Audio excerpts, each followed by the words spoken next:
This meeting is being recorded. All right. Hello, everyone. I'm just going to give a few moments as attendees enter the room. Okay, well, hello, everyone, and welcome to the Future of the Dealership panel hosted by the Canadian Lenders Association.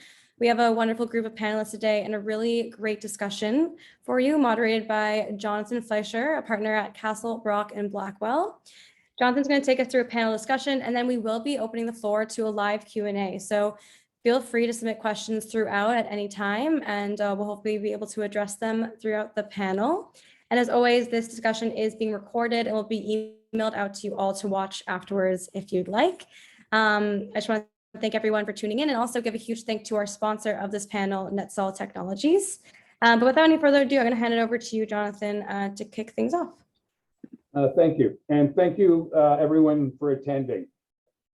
This is a fascinating subject because we all have to look at what the future is going to be. I've recently been watching the Uber Super Pumped on Crave. And, you know, it's interesting to watch what they call the disruption.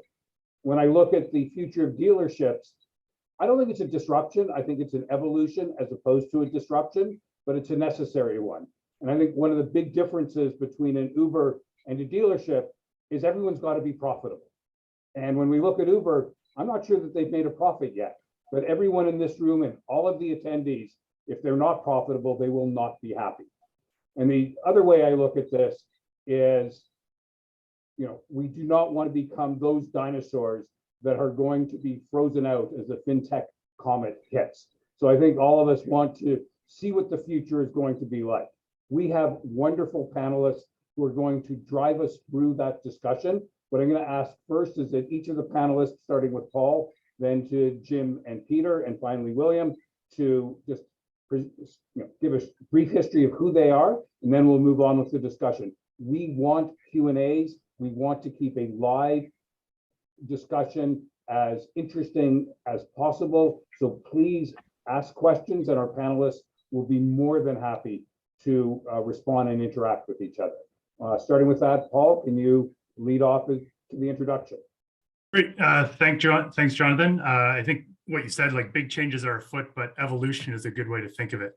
I'm with the Auto IQ network of dealerships, Deal Group's 17 OEM dealerships across the province of Ontario, as well as our e-commerce platform, autoiq.com, and our non-prime, near-prime dealer, Carloan IQ. Been in retail for 2 years and spent the previous 17 or so years in the auto finance segment. James? Thank you, Paul. Thank you, Jonathan. My name is Jim Freto. I'm with NETSOL Technologies. We are a provider of software systems and services for dealers, for captive finance companies, as well as banks and independents. Our technology is used to originate and underwrite auto loans and leases, and also handle contract management and servicing of those loans and leases. And in the last couple of years, we've extended our platform and our capabilities to handle digital retailing in the automotive space. I handle business development in the Americas. Before I was with NETSOL, spent most of my career working with different types of financial technology and asset finance and leasing, and also consumer and commercial lending, as well as some time working with analytics and business intelligence software. Thanks, Jim. Yeah, I'm Peter Minshall. I'm the Executive Vice President of NETSOL Technologies in the Americas, so overseeing the business here in Canada, US, and Mexico, with some tentacles into our global business, which extends into Europe and Asia. And my personal history has been the last 30 years in captive automotive financial services, and now in the technology supporting that industry. So thanks, Peter. Pretty exciting panel today. I think it's going to be very interesting. My name is William Breton. I'm the Director of Operations at Iceberg Finance. Iceberg, we're a non-prime lender where we began in the auto space in 2015. So we're a pretty young lender in the market, but we've always focused a whole lot on technology. We consider ourselves a fintech, so I think the panel today is going to be very interesting in that regard. And we do a lot of auto lending. We're also in the personal loan space and insurance products and extended warranties financing as well. So we offer a lot of different products and financing services to merchants and dealers across Quebec, Ontario, and all the Atlantic provinces. Thanks, William. So we're going to start off with probably the most obvious question, and we're going to address this to Paul to begin with. And again, please ask questions. I have looked at the list of the attendees. It is an impressive list, and we have really bright people, and I would like you to express that in the questions that you ask. That said, so I'm putting Paul on the spot, which gives me a tremendous amount of comfort to do that since he's the one on the hook. Paul, what is the future of car dealerships? Where do you see it going in the next near term and long term? Yeah, so I think a couple of things when we were at the NADA event and the US Performance Group were part of a couple of weeks ago in Vegas. A couple of the big themes were agency model, who's going there, what's going to happen with OEMs, are they all going there, and just BEV, battery electric vehicle. So I'll touch on the agency model first. I do think it is 100% coming for certain OEMs, but the dealer will need to play a large part. I mean, there's overwhelming feedback that Tesla, with its online direct model, provides the best customer experience. If you just look at CSI scores for Tesla versus the other OEMs, like there's no question. However, that satisfaction just falls off. It greatly decreases post-sale when there's no one there to look after them. And because of that, dealers need to play a role in the future. That being said, the agency model is coming. I mean, look at Stellantis in Europe. I think 15,000 Stellantis, Chrysler, whatever we're calling ourselves these days, have gone full agency model. Honda and Sony signing their deal and creating a new LLC that effectively could let them break the dealer sales and service agreements because it's a new corporation. Australia, most OEMs have gone that model.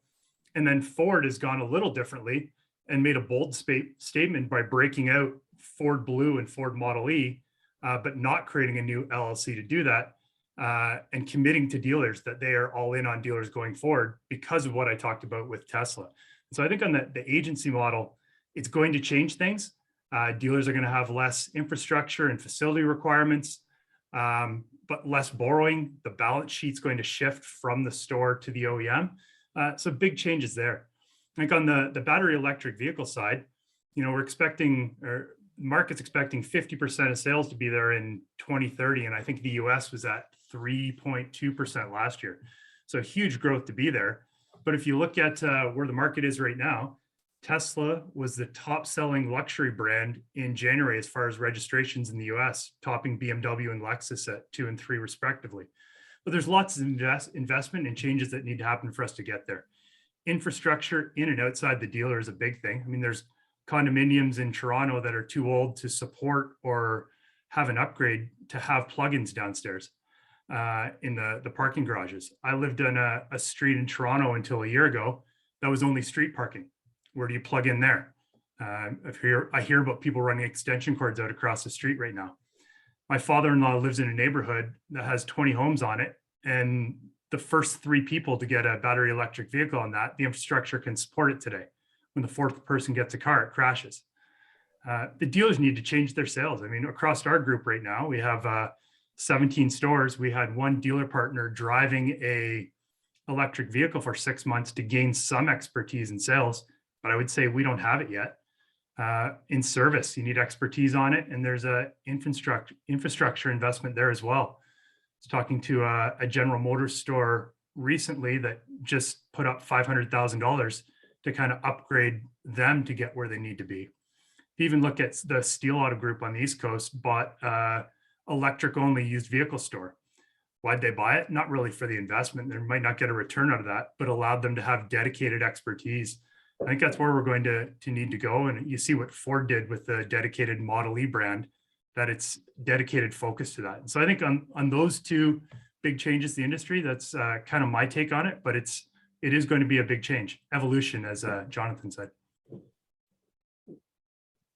So obviously tied into the changes that you're talking about will be a change in the process. And I think what we should look at next is, does the technology exist that will allow the car dealership to focus on that? And I'd like Peter and James to talk about that for a second. Well, more than a second. Well, here's here's what comes to mind when I think about the agency model. I mentioned in my introduction that we work with captives. We work through a lot of OEMs. We work with some dealers, and if you think about the way that the negotiation-driven process for buying a car has traditionally worked, now you can argue that that's been a blocker to more digital adoption, right? To digitization of that entire process, which is one of the things we do with our platform. So if you think about how an agency model works, where it's where that's kind of taken out of the process, right? And things in it's kind of a fixed price. Particularly when we're talking about a new vehicle, that I think can be that process agency or that model could be a driver, I think, of additional adoption of the of digitization of the entire experience, along with the direct-to-consumer model. I also think when it on the electrification, which is the other thing that you had mentioned and that Paul had mentioned, I think that that could be a driver of the agency model as well. Paul mentioned a couple of the OEMs, and at least we have seen that, heard that in some cases where when OEM is bringing their electrical vehicles into the marketplace, they're looking to sell them with more of a direct consumer or agency model, or with a select group of dealers. From our standpoint as a technology company, we need to be in a position where we can handle all of those different kinds of models. So if you get electric vehicles, for example, where we're hearing from some of our customers, hey, we may want to finance just the chassis of the vehicle, and and the battery might be separate, and that might be two separate contracts, but we need to kind of bring that together. Hey, can your technology and software, can your contract management system handle that kind of a thing? We've heard some things from some of our customers about subscription models for the batteries, and again, we kind of get the same questions about those sorts of things. Is your technology set up to handle that kind of a model? So those are the things that I think we're hearing about and seeing from a technology perspective. Sure. Later on a bit, James, I think the connected car and how that's integrated with technology is going to have a large piece on how dealers make their selections. Who can support the over-the-air updates, who can be certified by the OEM.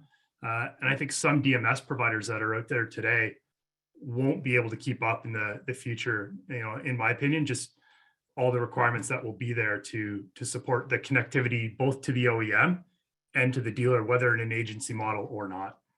And maybe in a lender's perspective, what I'm eager to see is how EVs are going to impact us as lenders over the years. I mean, for now, it's not something that we really see that much, in all honesty, but I think it's a growing segment and we're going to see more and more.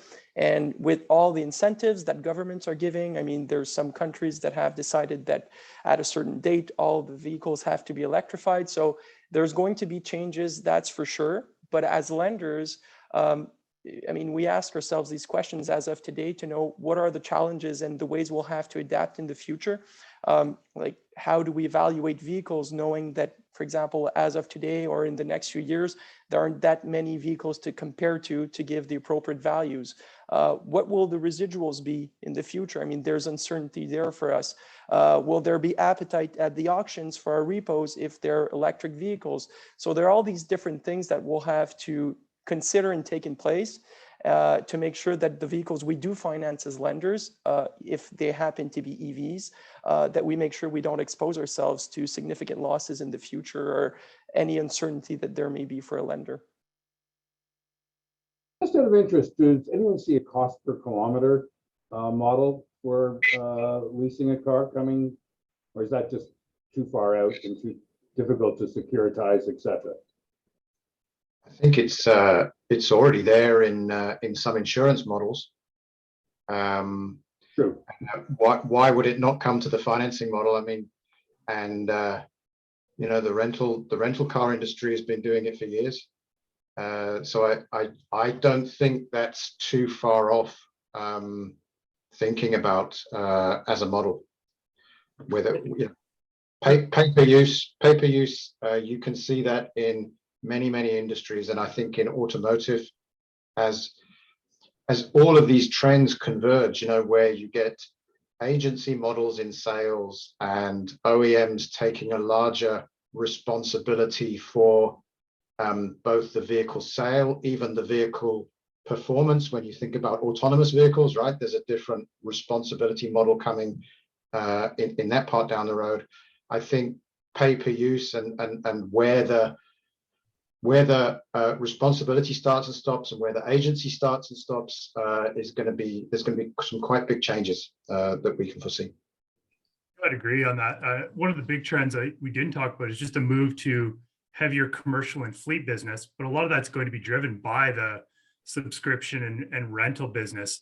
You know, just a change in mobility, whether that's Uber and those types of businesses or subscription.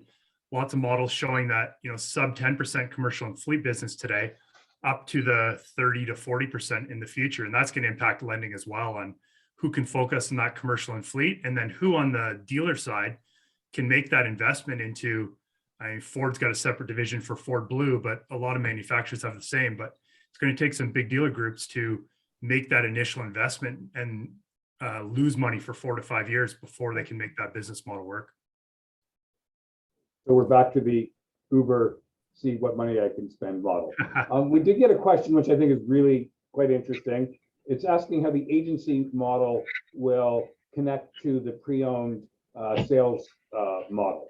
So you have cars on the lot and you're using an agency model. How do those connect? I think that's where dealers can really still own the business. I mean, even today, there's no OEM telling you how you can advertise that car, where you can sell it, who you can sell it to. And so I think that's a spot the dealers really need to focus on, you know, service, pre-owned, e-commerce, all of the ancillary businesses that are around new car sales today is exactly what dealers are going to need to focus on. I think we've put a heavy focus on pre-owned and how we share inventory amongst our stores, just so we're insulated against any upcoming changes that might happen.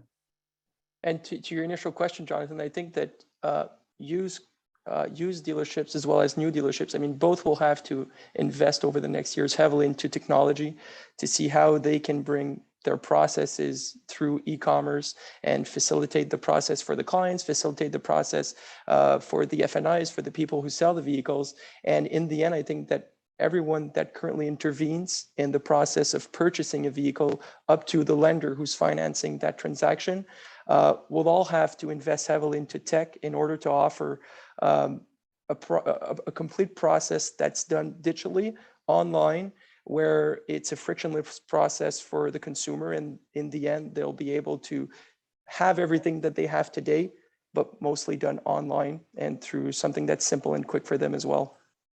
Yeah, it presents the pre-owned, the used, it presents some challenges from a standpoint of a digital process or in a trade-in. To most people, you get one new Dodge Ram or whatever vehicle you're talking about is pretty much like the next one, right? But with a pre-owned vehicle, then you start running into then you have the issues of the condition of the vehicle, how it's been driven. It gets a little bit more complicated. So that certainly introduces some challenges into the process for technology companies like ours. Just one question that I'll throw it out and see what your responses are. How hard is it to displace dealer track for new innovative models? There are a number of our attendees will be fascinated by what you're about to say, and I will be quiet as you answer. I can maybe take on that one. I mean, we've seen tech companies try to compete with dealer track. I'll speak for a lender. As a lender, for us, I think we really want to be a facilitator for the dealerships. So, I mean, as lenders, we'll just follow what the dealerships are willing to do. I think that's what will happen in the next years. But I mean, I can't answer for someone like Paul, for example, where they're the ones that really use DealerTrack to manage all their different applications. But for a lender, I believe that the more we go in the future, we'll have to adapt there again to where the dealers want to be and how they want their transactions to be managed. Layer on to Williams. I think it's, going back to when Dealer Access and CureMax were competing in the, 2004, 5, 6 range. It's a bit of a chicken and egg. The dealers are going to go with the platform they're comfortable with, and lenders aren't going to move and invest into integrating with another piece of technology until the dealers are there. So it's there has to be a real catalyst to pull people across. Now you do see a lot of lenders trying to go further upstream and likely to avoid some of the costs that are us, paying extravagant dealer reserves to the dealers. So if you look at Santander's deal with AutoFi that's out there, you look at TD with their Wheels app, Ford, et cetera, with AutoFi, like any way that they can get further upstream and go direct to that customer. Pre-approvals, I think RBC, I saw them with something out this week. So that might be a way to displace DealerTrack, but I don't think it's there for quite a while until there's a real carrot for dealers to go somewhere else, and lenders can't leave until then. I'm going to go. There's a couple of other questions that came in. One that I've been, and this is perhaps my lack of knowledge, but do you see a blockchain solution, not a Bitcoin solution, but a blockchain solution for the models where you can bring all of the various parties into a single transaction to make it smoother, so you can get the insurance company, the finance company, the OEM all sort of focused in one area that is much easier to maintain? We've seen that in the other parts of the equipment finance industry. Just do we see it coming into the dealership side? I can take part of that, Jonathan. I mean, from a technology perspective, I think you can vision it, but the reality of bringing the number of parties that you have to bring together, including government agencies, right, at various levels of government, to really make that effective, that's a big challenge. So I see technology like blockchain being used in very selective use cases initially, and that's where we see it in our business, which, you can insert the technology, you can, to a degree, practice with it, but enable some business processes that you would not have enabled before, whether it's secure information about a particular vehicle, something like that within a very confined use case. I think the broader integration of it into the overall automotive ownership and financing and insurance chain is probably still some way off, in my view. So when the autonomous vehicle comes out, blockchain will be ready? I mean, luckily I'm not in charge of that technology program, but one hopes so. We got a question of how do you anticipate the entry of Apple into the automotive will impact existing OEMs and dealer sales models? Are incumbent OEMs going to be able to compete once Apple takes a bite out of the industry? In other words, another big player is coming in. I think it's a ways off. I mean, my opinion is, I talked to a number of people when we were at NADA last week, and they said if you hopped into a Tesla and then you hopped into the Ford Mach-E, there is no comparison of how the fit and finish is way better on that Mach-E. Just Tesla was able to have that dedicated focus and get out there first. And I have to believe that with the infrastructure that the OEMs have behind them, when they all get a dedicated focus on that and really start producing battery electric vehicles, that they're going to be able to do it in a more efficient and more high quality way with the quality controls they already have in place than these upstarts are. And so while I think there's a niche place for them, I just can't see them competing long term once the cost structure is right sized with the OEMs. What about from a technology standpoint? Do you think Apple will use their test to try to displace existing technology companies? I'll let NETSOL answer that since it's your space. I I think it will certainly be an attraction at the user level, but there's a lot of technology companies also operating fundamentally B2B, and for Apple to come in and dominate the whole space will be a challenge. And I'm with Paul. I think it would be a very interesting proposition for the market where if Apple were to enter automotive. For sure, it would create a lot of noise, but at the end of the day, the OEMs, I think at this point, are getting their act together, are putting the right resources, structure, and organizational focus behind EV. Autonomous may be a different discussion, but EV certainly. And I think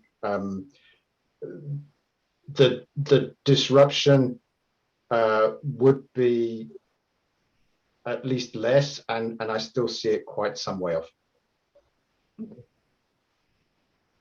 Okay, it's interesting. I mean, because we have been told, again, I was watching Super Pumped, and at one point, Google is coming out with their autonomous vehicle, and the Uber guys are going, oh, that's going to be the way of the future. That was 10 years ago, right? And I think that's true with a lot of the big name tech companies. They like an area, they clearly have the money to buy an area, but there's a lot more involved. And I while I'm worried about an Apple, I think on the finance side, they're probably more of a risk because they only have, what, $100 billion sitting in cash right now, which that could be disruptive. The next question is, the price of cars have increased substantially over the past few years, so much so that advertisements do not show the sale price, but rather only financing or lease contract cost per month. How do you see the transition to pay by month affecting the dealer model as we see today? I think it's going to go the opposite. I mean, if you look at, it's clearly not an Ontario question because OMVIC would not allow us to not show the price. But I think that consumer transparency is going to continue to change so that you cannot hide anything in there, fees, et cetera. But I do think there's room for a subscription or rental model more than we have today. And that's where that pay by month may come in.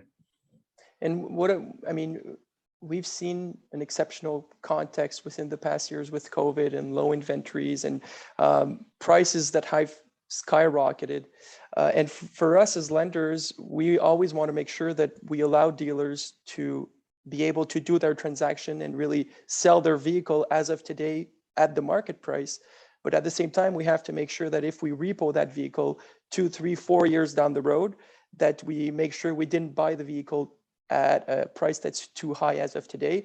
So I'm curious to see, and I mean, no one has the answer as of today, but how will these vehicle values evolve over the next years?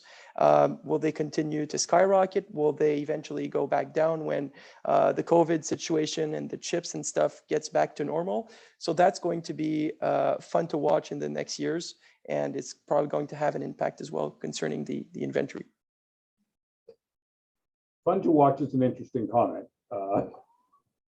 I would be nervous to watch if I were the one financing the used vehicles at the high price. Yeah, well, I mean, the vehicle is one thing, right? It's the collateral, but in essence, you're also lending money to a client, and the client, I mean, there's many ways we're able to price and predict the ways they're going to pay or not. So we're confident that even with the context, we're taking the right decisions. And when we're buying paper and funding loans, well, we're very confident with the paper we're buying, and we know that in the future, we're not exposing the company to any ridiculous risk, for example. I'm going to get back to that question. We have other questions from the floor that I want to take. One thing that is in my head right now is we see interest rates rising. We know they're probably going to rise by 1% to 1,500 basis points over the next short while, and how that's going to impact the industry. But let's hold that for now, because I'll be fascinated by your insights into that. What is the future of the marketplace, like Trader, Car Guru, Kijiji, et cetera, spending a lot less, where the consumer is spending a lot less money on these platforms given vehicle scarcity? How do you see those traditional platforms? Well, We still have every one of our vehicles listed online. So I'd guess right now we probably have 3,400 vehicles between new and used listed on at least Trader, but multiple platforms. So I don't think that's going away. Like you still need to have the visibility out there, and we're spending a ton of money. I get that there's probably less inventory on those platforms now, but inventory will right size itself in the future. So I don't see it being any more than a short-term blip. Would I I like agree to with get rid of Paul. that cost? Yes. So, What we have experienced in some of we support a couple of digital retail sales platforms for OEMs, and with the inventory shortage, there is a tendency for the dealer to move the customer away from the digital sales channel into the physical sales channel. To there are different opportunities for that, but I think in the long term, the lack of inventory today is not something that is impacting the customer's willingness to go on to whatever digital platform they're looking for the vehicle, whether it's new or used. That momentum is with us. Maybe the way that they're experiencing it right now with both inventory shortage and price increases is a little bit different, but I don't think that's anything fundamental to the overall momentum in the industry. let's now focus on sort of the e-commerce side. We talked a little bit about the new model is going to be an agency model. It's going to be a sort of a hybrid model because of the used car or pre-owned side, but the e-commerce and how's that all going to integrate in? And where do we see that happening? Do we see the dealer controlling that process, or do we see that process coming from a different direction, and how does everything connect in together? And I'm going to start off with William on that. Yeah, I think over the next years, I mean, the processes will surely be more and more digital. I think we see more and more companies selling directly to the consumers online. I think the consumers are looking for a solution where they can quickly and easily go through the process of buying a vehicle and getting the finances. I'll speak for lenders. I think that as lenders, as of today, if you have not been investing heavily into technology for the past years, you're probably a few years late, because we see many lenders investing over the past years important sums of money in their tech to make sure that moving forward, they're able to remove all those different friction points that the consumers and the dealerships currently have in their processes. And the best way to do so is through technology and automating certain of these processes, like credit adjudication that can be automated through algorithms, vehicle values, proof of income that can be done with open banking and third-party sources. I mean, there's a way now to disburse funds instantly to dealerships or to clients. So technology will really be that tool that lenders will be able to use to make sure that that process can be done all online, but mostly without any friction points. And I think that the prime space versus the non-prime space is a bit different. It's different in the sense that in the prime space, it's much easier to complete a transaction in the sense that clients have established credit bureaus, they have steady incomes, they have a history where they paid their stuff well. And because of that, there's less verifications and there's less documentation that is required. On the flip side, for the non-prime space, there are a lot more verifications to do, should it be income, job verifications, elements on the credit bureau. And there are ways now, and there are tools and third-party service providers that allow to automate these different processes. And what I believe is that lenders should strive towards that in order to, in the end, offer a process that is frictionless as possible, not only for the consumer, but also for the dealership that's sending business to the lender. I was gonna ask you, William. I mean, someone coming from the technology industry now, I mean, the opportunity for digitalization in the non-prime space in terms of the impact on the customer is probably far greater because of the number of manual processes that existed before, right? So for sure. I think that's where all the participants to the industry, whether it's dealers, whether it's the financiers, whether it's the technology businesses, could really look at it, because if you manage to automate 7 out of 9 processes in a non-prime business, as opposed to 2 out of 3 in a prime, I think the impact on consumers and therefore the relative satisfaction, stickiness, and all of those great things you get out of a great process are higher. For sure, and for lenders in the non-prime space where you're able to automate these different friction points. I mean, you mentioned it, Peter. It's a very thorough process, and there's a lot of verifications to do. So you have your credit analysts who spend so much time on a specific transaction, but in the end, you don't close that many, right? Because they go to competitors for whatever reason there is. So if you're able at the same time, you'll receive a huge amount of volume. If you're able to automate these decisions and these processes, it's much more efficient on an HR standpoint, and you need much less personnel to manage that volume, and you're able to offer automated decisions, and everyone's happy because the process is quick.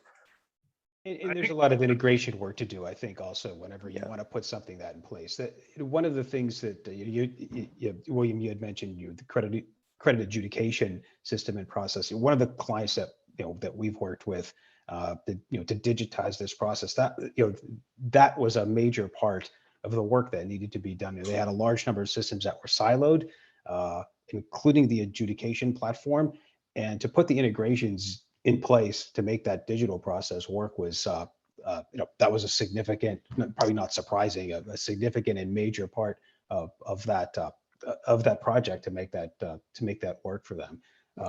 So we can create these great UIs and these great user experiences, but that all needs to be part of it in order to really make the thing do what it's supposed to do and meet the expectations that consumers have for what their experience should be.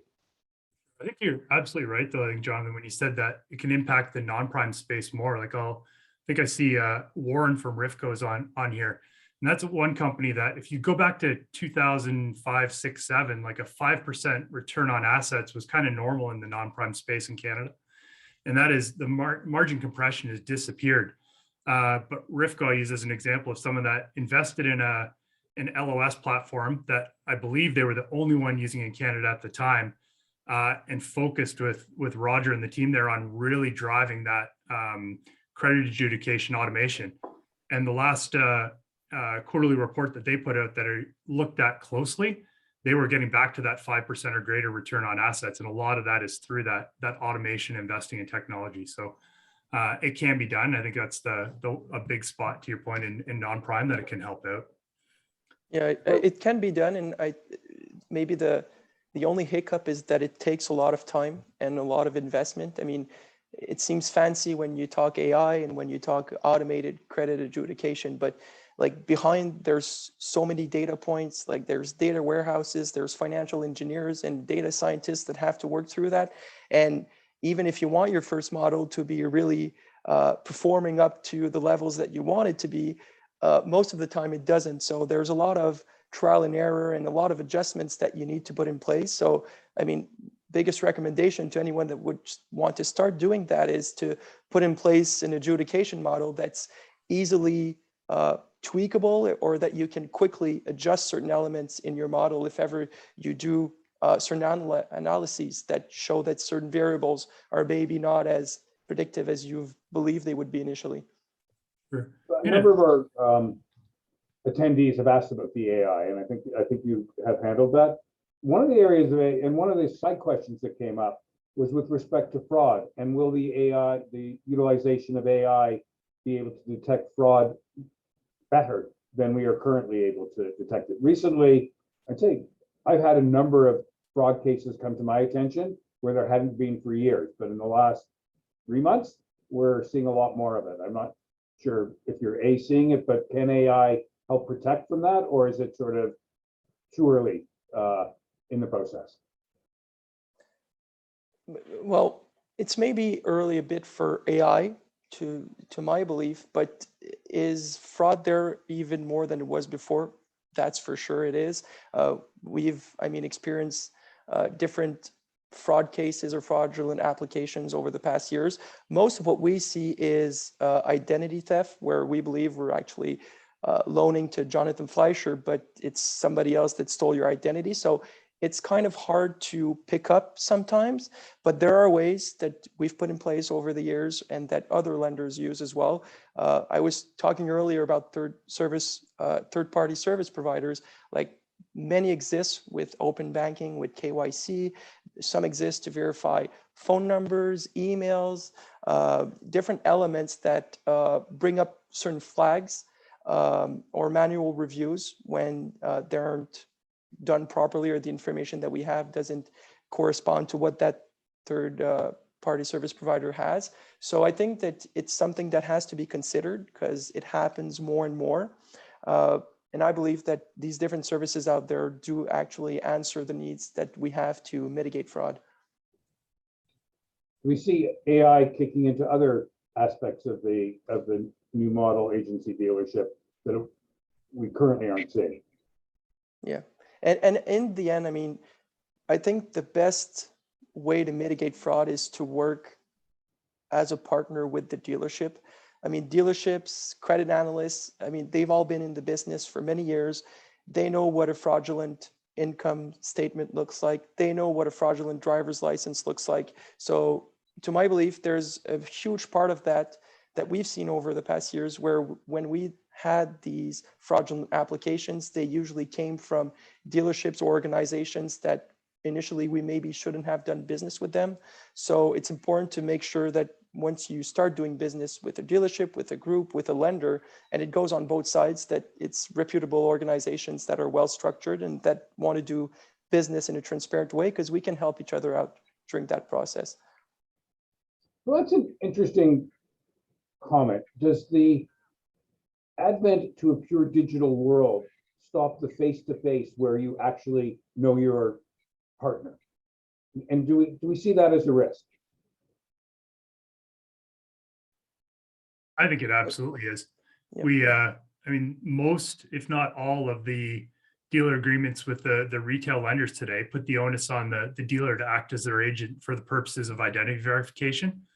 And while that worked well, when that customer was walking in and sitting at your desk, test driving the vehicle, you're touching and feeling their license in your showroom with multiple touch points from sales to F&I to the sales manager, receptionist throughout the store. That changes in an e-commerce transaction where they are, uploading a copy of their license, and someone at delivery is taking a look at that piece of ID. I can use an example of a dealership that told the customer they would only deliver, either take delivery in the showroom or at their home, the address that was showing on the driver's license. High-end SUV was delivered to the customer's driveway because that's what they chose. Took it at noon hour because he was very busy and had to get back to work, signed all the paperwork. The picture on the ID was that customer, took delivery of the vehicle and took off, and it was not their home. They took delivery on the porch of someone else whose address happened to be on that license. And so I think kind of a request out to the lenders, or a way to get new business, is dealers are not equipped to be verifying identities specifically in the same manner that the big banks would be. I mean, you have so much information on the customers, combined, every customer, every person in the country almost has a bank account. Is there a better way to do it where you could verify and take that onus off the dealer? And if you could, you definitely see a lot more business from, I think I can speak for many dealers, but definitely from us and our 20,000 transactions here. Yeah. I mean, my pet peeve has always been, in order to register a financing statement other than in Quebec, you need something other than the driver's license. And whenever I mention this to our clients, the same response is, no, we can't do that. It will never be accepted. And I say, great, you're going to lose X% of your vehicle because of it. And I think you're right, Paul. I think that's exactly the type of issues that if we can move it away from the dealer and into the finance company whose risk it really is, it will be of assistance. The question, though, is if we don't see the party because it's all digitized, does that somehow increase risk? And how do we price in that risk?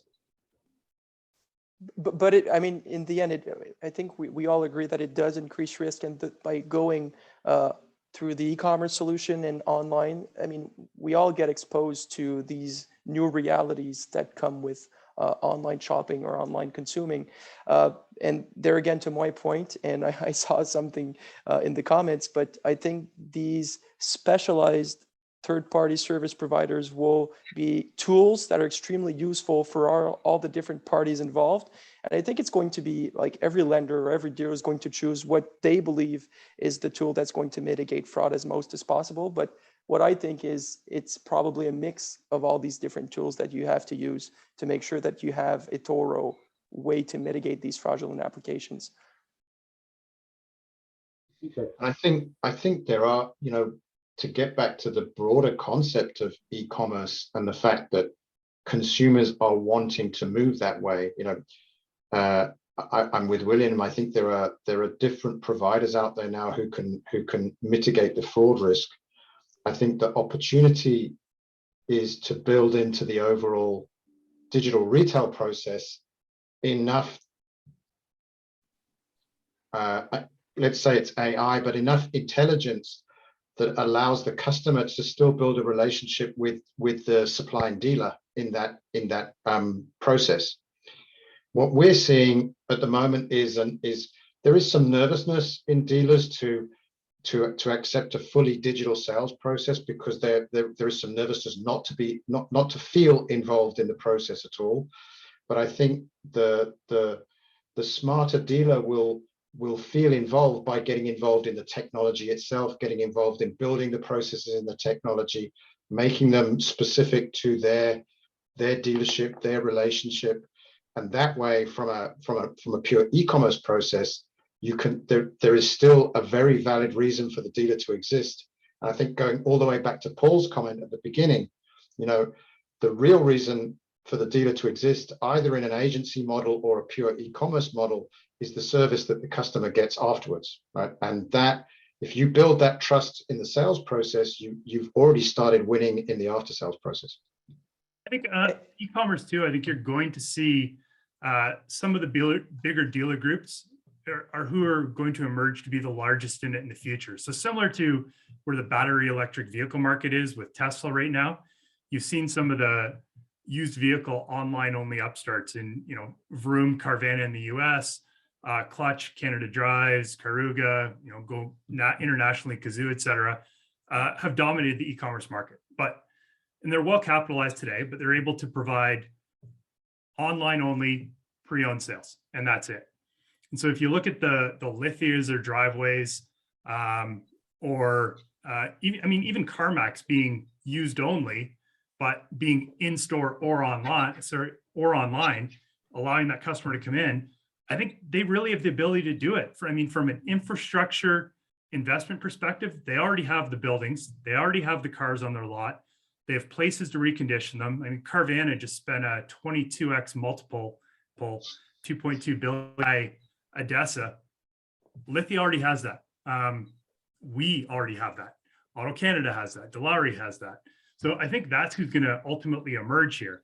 But to tie that back to the comment on fraud, I think lenders are going to be more comfortable, and have been historically, dealing with these large OEM-backed multi-franchise groups than smaller operations, and they'll be able to invest in the infrastructure much more easily than a smaller spot as well. So that's where I see the market going. And I think the biggest challenge is going to be the balance too, where you want to create a frictionless process that's easy for the consumer and there are no pain points. But at the same time, you want to do verifications to make sure there isn't any fraud. But if there's too much, you're going to create a situation where the consumer might get frustrated. So it's also going to be a challenge to find that balance with the comfort level of the lender or the dealer, and compare that to the process or the experience you want to give your consumers. I want to move to a different topic. We've got 10 minutes left, and this was a really interesting question. Not that the others weren't interesting. And it's talking about at the dealership, we're now talking about, we're moving to an agency model. We're moving to a different sales model than we've had in the past. How will that change the training and hiring process at the dealership level? Like, do we have a whole new style of people working at a dealership? Yeah, I think we're really working through that right now. I mean, techs are impossible to hire on ICE vehicles right now, let alone the new reality of BEV. But I think we need to get into specialization, and we need to focus on it. I mean, Ford in particular, I keep mentioning Ford. We have 9 of our 17 OEM stores are Ford, so we're heavily vested there. But Ford is launching a electrification university where they're going to send people through. But I think, like the theme has been on multiple times today, it's got to involve specialization. We need to invest in specialized service bays for BEV vehicles. We need to invest in salespeople that are dedicated only to, in our Ford stores, the Model E line, and know that product inside out and become a specialist for the entire group. But it's going to take a big investment. And so I think it speaks to the larger dealer groups doing well, and Ford in particular saying everyone has the opportunity to become a Ford Model E dealer. However, that means you're going to have dedicated people. You're going to have an infrastructure investment. And a lot of these single point dealers are not going to be able to do that. And while Ford may not cut, or any of the OEMs may not cut the number of dealers by saying your dealer sales and service agreement isn't valid anymore, it may just be that they can't afford the investment that's required to do it. So like it's going to take, specialization in those, and the fortitude to not see a return on it in the short term, and play that out to where the market goes when 50% of sales are BEV in 2030. So how does that change the compensation model for your employees? That's where you see where I'm going with that, right? Yeah, no, 100%. I mean, the model today is, it's full commission for the most part.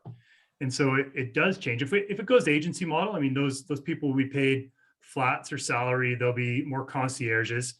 If they don't, you may need to run the risk of providing guarantees for some of these employees to keep them engaged in training until the volume's there on sales or service for these type of vehicles and specialization. That's again where I think some of the smaller shops, and where you're going to see more consolidation across the industry just by people not being able to afford that initial investment. Okay, we've got 5 minutes left, so let me ask this question. Do we see a significant consolidation going on in the industry in the next little while, or do we see the current model staying? Do we expect valuations to go up or down? And you've got 4 minutes to answer. Good luck. I'll start. I'll be really fast. I don't think it's new, but it's going to become more of a reality. You see I read a quote earlier this week that the new single point store is 6 to 10 stores. That's what you need to compete. I look across our group, we have a guy running our dedicated delivery company that's moving vehicles between our stores. That was 30 years with Ford Credit, working in Canada, China, Japan, the USA. We've got a former dealer principal running our fixed ops for the group. Person who leads our marketing group is a senior marketer from RIM BlackBerry. Andrew Ojime is well known to most people on this call, running our whole organization. A small store can't compete with that. It makes it really difficult. You see Lithia as a US pubco coming into Canada. Penske already operates here in the heavy truck market. I think it's going to accelerate. So I'll drop it there and let the others comment. Yeah, I think we're going to see more and more consolidation. We've seen a lot over the past years. Like you said, Paul, there's important economies of scale for the dealerships. And I think that if they want to be competitive, that's the way that many are going. I think small players will stay there as well, for sure.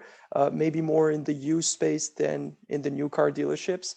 And I think that there's a lot of consolidation with the dealerships, where we see a lot of them starting to create a brand where you associate that dealer group with certain elements or a certain service that you got at a specific dealership, and it brings that credibility and that notoriety to the dealer group. So I think we're going to see more and more. And yeah. So let's tie into a different question. We see the consolidation at the e-commerce level as well. Interesting question, something I haven't thought of yet. I mean, it certainly wouldn't surprise me when you see players trying to get in there and having a really hard time building it in their existing model and getting the focus on it to make it work.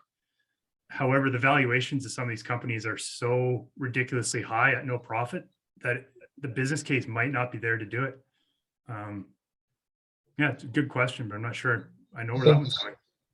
I think there's probably an elephant in the room there that starts with A and ends in Maison. Yeah, that we haven't discussed here, and maybe it's good to bring it up right at the end because we don't have to spend too long on it. But that's probably an open question for a lot of for a lot of retailers, whether it's new or used in the automotive sector. Is if that kind of business starts getting involved from a digital retailing perspective, then the game is really changed significantly. It's not there yet, but that would be probably a great subject for another webinar.